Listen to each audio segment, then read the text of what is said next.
The only way we'll ever be equal is if we make more colored people. So this is a Jewish comedian, a musician, deep fried man, or Daniel Friedman. He sang this to South African audience a while back. It's ironic since he has a Jewish wife and child. Clearly he's not contributing to this multiracial worldview he advocates the Goyim to partake in. So in light of this idea of colored South Africans being race mixed honeypot of various greys, this video will set out to explain that such a notion is entirely false. It's a concept that blows the minds of foreigners trying to understand South Africa, and it's a concept that's even more confusing to actual South Africans, colored people included.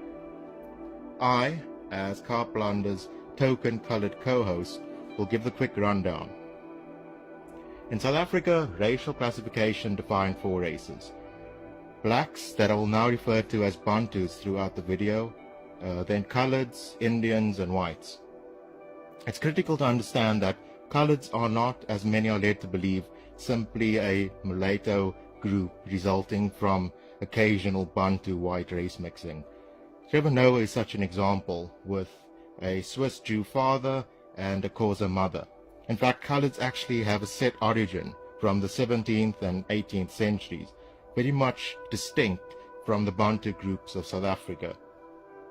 To understand, one has to look at the colored root known as the Khoisan. Many people have heard that the Khoisan were the first humans to inhabit southern Africa before the arrival of other groups.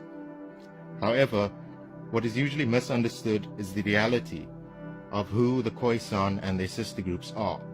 Khoisan are not Bantu, or even remotely related to any Congoid racial group on the African continent. Khoisan, or their scientific name, Capoids, are an entirely distinct race of humans, as divergent from the Bantu as the Asians are from the Caucasians. You might be wondering, why is this significant? The reason being that Capoids inhabited all of southern Africa 12,000 years ago. But throughout years of Bantu expansion and genocide from Western Central Africa, all that remained of the Capoids were the Khoisan groups in South Africa and the Kalahari. This was the state of affairs by the time of the arrival of the Europeans in the Cape. Interesting fact, Xhosa means angry black man in the language of Khoisan. Yes, that peaceful tribe that Mandela hails from is the same tribe whose name means angry black man. Coloreds, as we recognize them today, have the other part of their origins as a consequence of the slow intermingling of the Dutch colony that took place in the mid-1600s. Particularly during the early stages of the Cape Colony, the disappropriate amount of Dutch settlers would take Khoisan wives, and later on, the Malaysian slaves brought over from the Dutch East Indies would do the same. While there are varying degrees of this mix, generally the vast majority of coloreds can trace the genetic heritage to these unions. In and around the 1700s, coloreds had emerged as a distinct population group, and once the Cape Colony became more inhabited and its community grew from an outpost into a full-fledged society, coloreds mingled amongst their own and mostly kept to themselves, as did the Bantus and the whites. This stands in contrast to people like Trevor Noah, who's not colored. He said about where he thinks the origin of the term colored came from. He claims it was invented by the apartheid government as a means to divide quote-unquote black people. He says this because he wishes it was so, as himself suffers from an identity crisis for being a first-generation mix between a Jewish man and a Bantu woman. In fact, the term colored was used by coloreds to refer to themselves since the early 1800s, and centuries before, what they referred to themselves as oorlams or bastards, in reference to their dual origins between colonial groups in the Cape and the native Khoisan. The coloreds are not simply another mixed race of modern times, as they have significant cultural capital being the direct descendants of the Khoisan and also being the main contributor to the creation of the Afrikaans language. But is this where this cultural capital ends? Hardly. Decades before the Boer Great Trek, colored groups within the Cape Colony went on treks of their own, down deep into the interior of southern Africa, and also founded their own nations, mostly due to increasing competition for farmland. These groups were often groupings of a few hundred to a few thousand, extremely large for that period of time, which would fall behind a leader or captain. By this point in time, they were heavily influenced by Cape Dutch colonial ways of life, including the adaptation of horses, ox wagons, guns, Western clothing, and Christianity.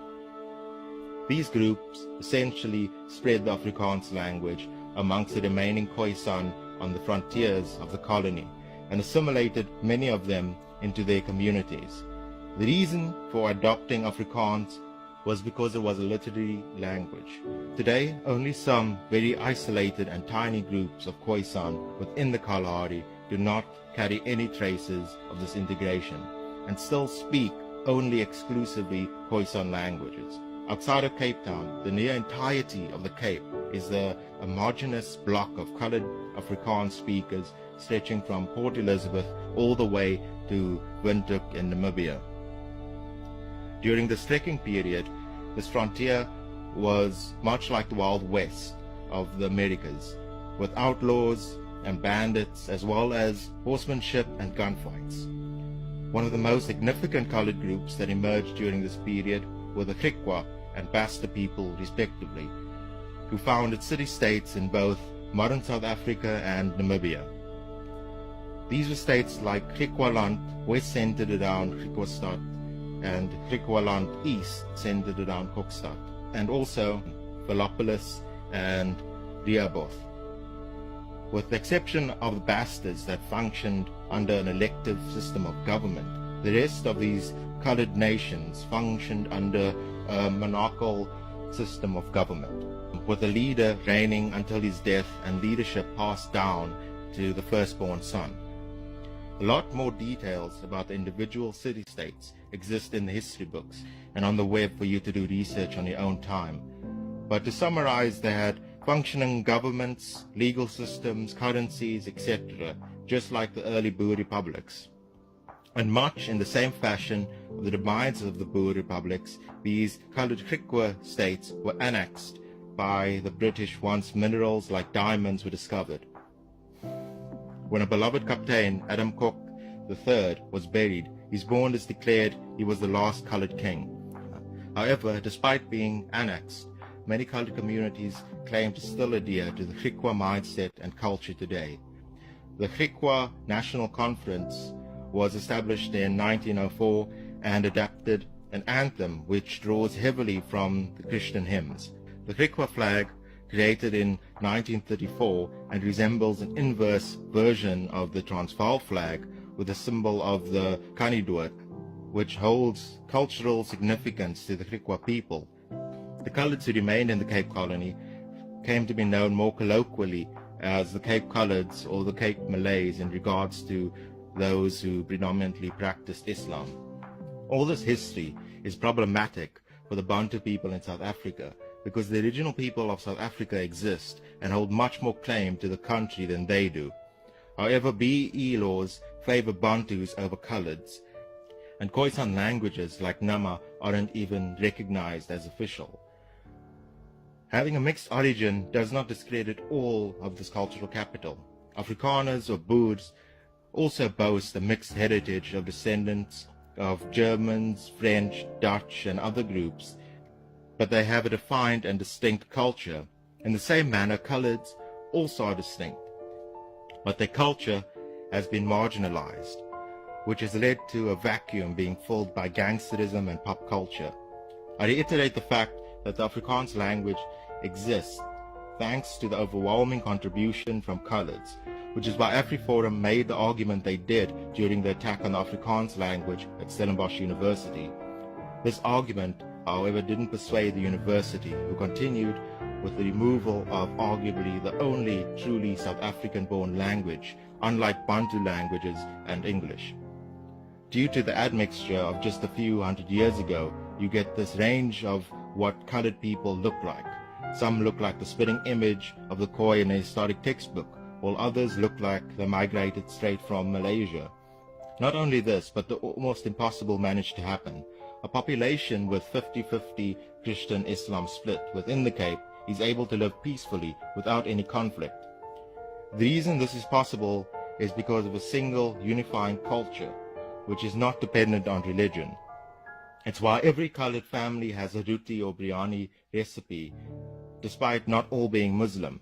This culture allows for seemingly different people mashed together in an artificial race to work and live together as a single nation. As even someone like Benito Mussolini said about race, it is a feeling, not reality, 95% at least. Nothing will make me believe that biologically pure races can be shown to exist today. National pride has no need of the delirium of race. So yes, coloreds are technically mixed race, but not the way Deep Fried Man is suggesting. Colored culture is important. If you look colored but don't share the common origins or aren't immersed in the culture, then you are not colored. Trevor Noah isn't colored. Even he admits this. All this information on coloreds relates back to two things. Firstly, crime, and secondly, land grabs. On crime, I'm sure you've heard the reason why gangsterism and crime are prevalent in the colored community is the result of the oppressive system of apartheid, which still has its effects today. There's just one small problem with this notion. Crime shot up after 94. Don't believe me? Just look at the stats. The reason why crime shot up is because of the way apartheid was structured. There are colored hospitals, schools, and communities that got no benefits from the government as opposed to modern South Africa. It was essentially a libertarian economic system where people had to maintain their own communities and facilities. This meant that coloreds went to the local colored school and needed to improve the infrastructure themselves, a kind of quasi-independent existence despite living in the same state as other races. After 94, the rich or more educated coloreds would move to schools outside of the community that were former white schools. The result was that the former top colored schools became filled with the poor, and nobody was left there to uplift their own people. The infrastructure deteriorated, and the former top colored schools are now drug dens with gangsterism being rife. Ask any older colored person what happened to the schools in the area, and they'll tell you the same thing. This is just one example, but can be extended to other issues. This all relates to colored culture and solidarity being removed. Kids don't know where they come from. They don't understand the culture, and suddenly the culture is replaced with materialism and greed. They try to be more like the black Americans they see on TV. They believe that they are the rape babies of the Bantus and the white settlers, and the culture that was created over the span of hundreds of years gets destroyed. After 94, everything under apartheid was considered evil. The whole system was destroyed, and even the good parts of it that was half-assed, like self-determination. The apartheid flag is now a symbol to the likes of the swastika, destroying history. This is why we use the flag on this channel, not because we want to return to the so-called good old days of apartheid, like the people in the Reddit comment section always seem to think, but because we understand that, like everything, there is a good and a bad to history and its symbols.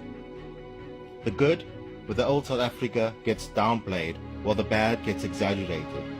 We want to desensitize the stigma of the old flag. Instead of being orange flag bad, anything that slightly resembles the old system is evil to people. All the reasons I previously mentioned are why many coloreds voted for the National Party in 94. Coloreds who mention this are labeled racist, which is kind of funny since I thought only whites could be racist. This feeling expressed itself openly at a colored school some time back when a colored community wanted a colored principal from the community to run the colored school. They understood why the situation in the country has gotten as bad as it has. Colored people are waking up to this, however. Movements like Gatvol, Capetonian are about realizing that the new government doesn't care about the colored community. Policemen in colored areas are Bantu, while the colored youth are unemployed. The police, who are meant to be part of the community, are now outsiders. Literal race wars are happening between coloreds and Bantus in Mitchell's Plain, which shows that this idea of a rainbow nation is flawed and is simply propaganda. It's why coloreds are starting to leave the Democratic Alliance as well. It is clear that they will lose support come the next election. The DA, with its leader Musi Mamani, a Bantu man with a white wife, taken over from Helen Ziller, a Jewish woman.